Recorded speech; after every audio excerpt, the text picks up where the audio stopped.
আমার প্রিয় দর্শক বন্ধুরা, তালের বড়া, তালের মালপোয়া তো চলছেই। একবার তালের মরশুমে এই রকম মোহনভোগ মিষ্টি বাড়িতেই তৈরি করে ফেলুন।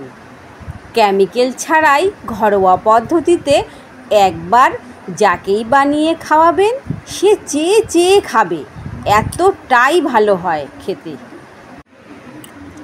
তালের রস দিয়ে এই মোহনভোগ একবার বানিয়ে 2 সপ্তাহ ধরে ফ্রিজে রেখে খেতে পারেন, ভালো থাকবে।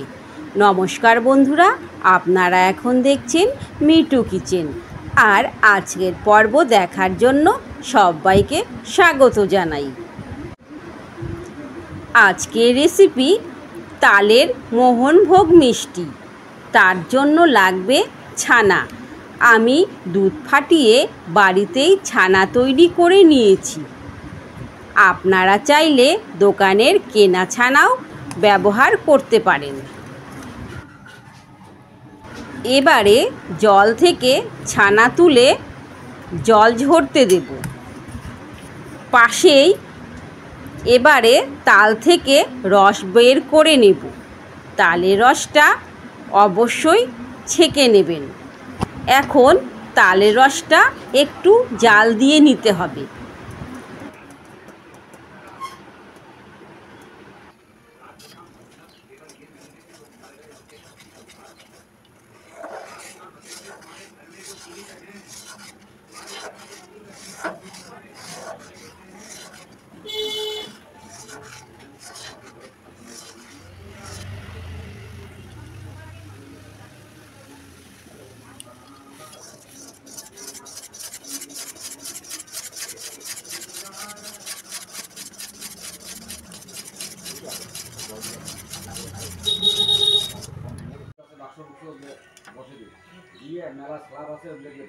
এবারে অন্য কড়াই বসিয়ে এর থেকে অল্প তালের রস নিয়ে নেব।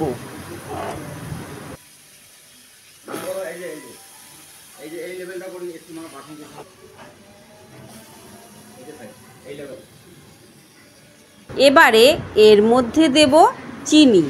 আপনারা চাইলে ছোট এলাচও ব্যবহার করতে পারেন। তালটা মিষ্টি, তাই পরিমাণে কম চিনি দিলাম। মিষ্টিটা আপনাদের পছন্দ মতো ব্যবহার করবেন। এবারে দেব ছানা।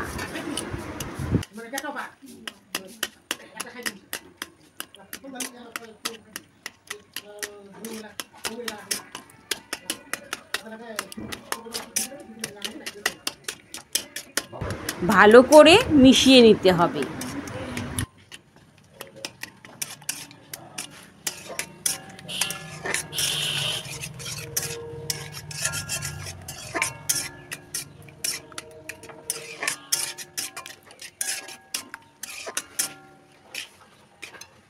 এইভাবে নাড়তে নাড়তে শুকনো করে জাল দিয়ে নিতে হবে। এই কাজটা লো আঁচে সময় ধরে ধৈর্য সহকারে করতে হবে।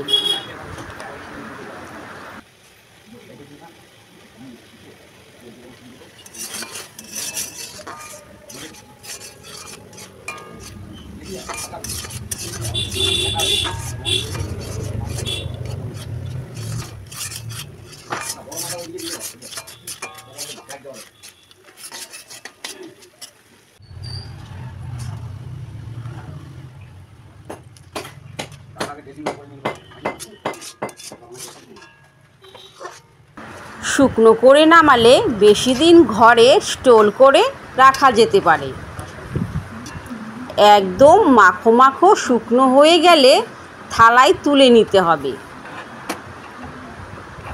ঠান্ডা করে নেব। ঠান্ডা হলে হাত দিয়ে একটু মেখে নেব।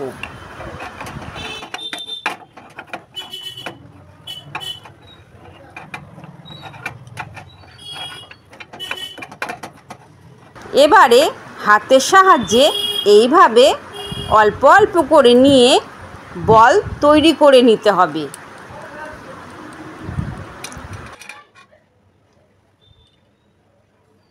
একে একে সবগুলো বল তৈরি করে নিয়েছি। তৈরি হয়ে গেল তালের মোহনভোগ মিষ্টি। রেসিপি ভালো লাগলে লাইক, কমেন্ট, শেয়ার করে চ্যানেলটি অবশ্যই সাবস্ক্রাইব করে আমার পাশে থাকবেন। তাহলে সবাই ভালো থাকবেন, সুস্থ থাকবেন। পরবর্তী রেসিপি দেখার জন্য আমন্ত্রণ রইল। সবাইকে ধন্যবাদ।